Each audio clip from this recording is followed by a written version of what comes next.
Hi everyone, in continuation to my previous video on trauma, today I'll be talking about active listening. A lot of people go through multiple layers of psychosocial consequences in their life, be it trauma, undesirable behavior at work, alcoholism, drugs, aggression, stress, or depression of any kind.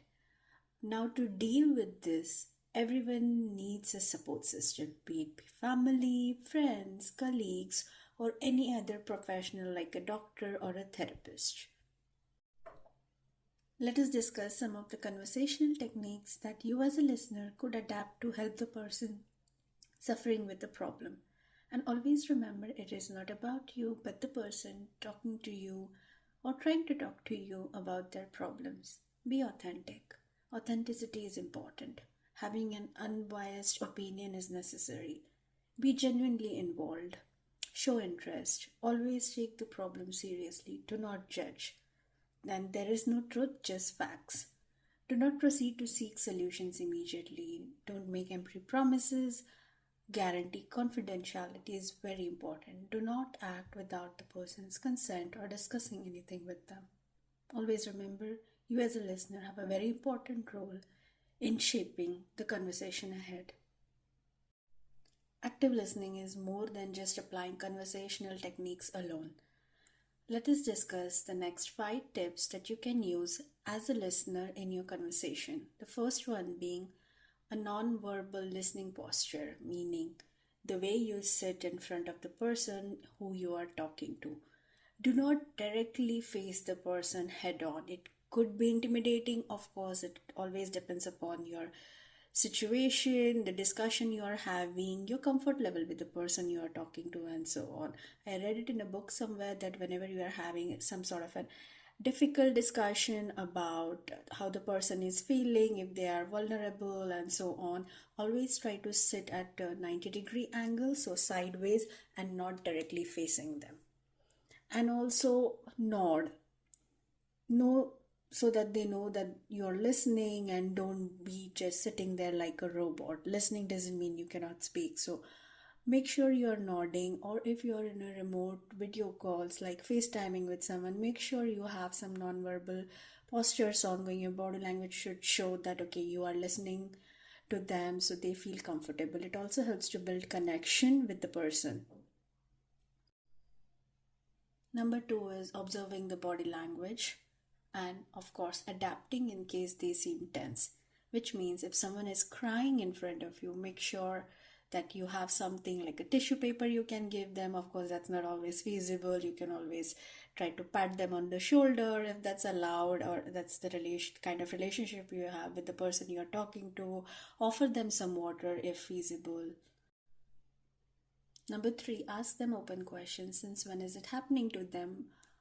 What is it they are dealing with? Who's responsible for it? Since when are they feeling in such a way? Why are they feeling this way? Where would they like to go from here? How would they like to deal with it? And so on. Ask for the facts and examples. It will really help a long way. And then number 4, follow-up questions.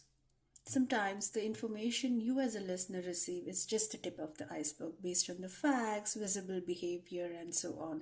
Hence, always look for the information that could be buried deep down.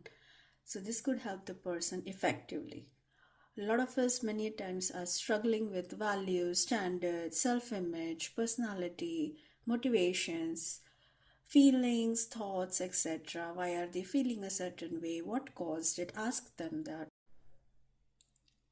Always try to recognize what emotions do you see on their face, whether it's happy, sad, fear, anger, surprise, disgust, or something else. It will really help you in order to shape your conversation further with them and also make them comfortable. Next, number 5 is paraphrasing, summarizing towards the end of the conversation. What did you understood? Always try to summarize it. You can always start with saying like, so you are saying that, or I'm hearing that. Or you could also say, I understand that you're feeling so and so. Did I get that right? or something like, if I understand you correctly, something on those lines. So, this is something you can use in your conversations just to understand the situation so that you're not making any assumptions about their situation. Always remember to keep your questions, comments, and feedback to being neutral. Do not blame them, take sides in conflicting situations.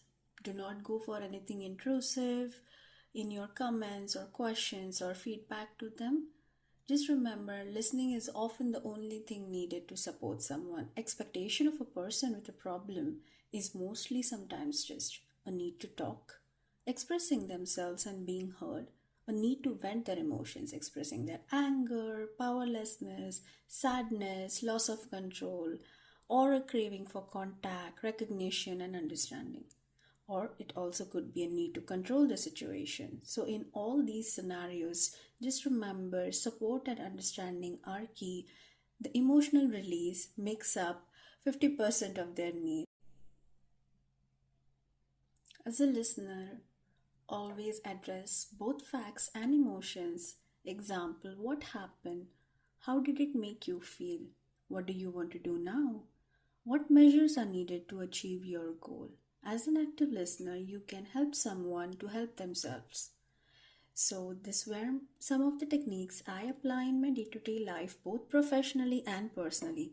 Please let me know in the comment section your feedback, and if you have any additional information which may help the listeners, please feel free and mention in the comment section.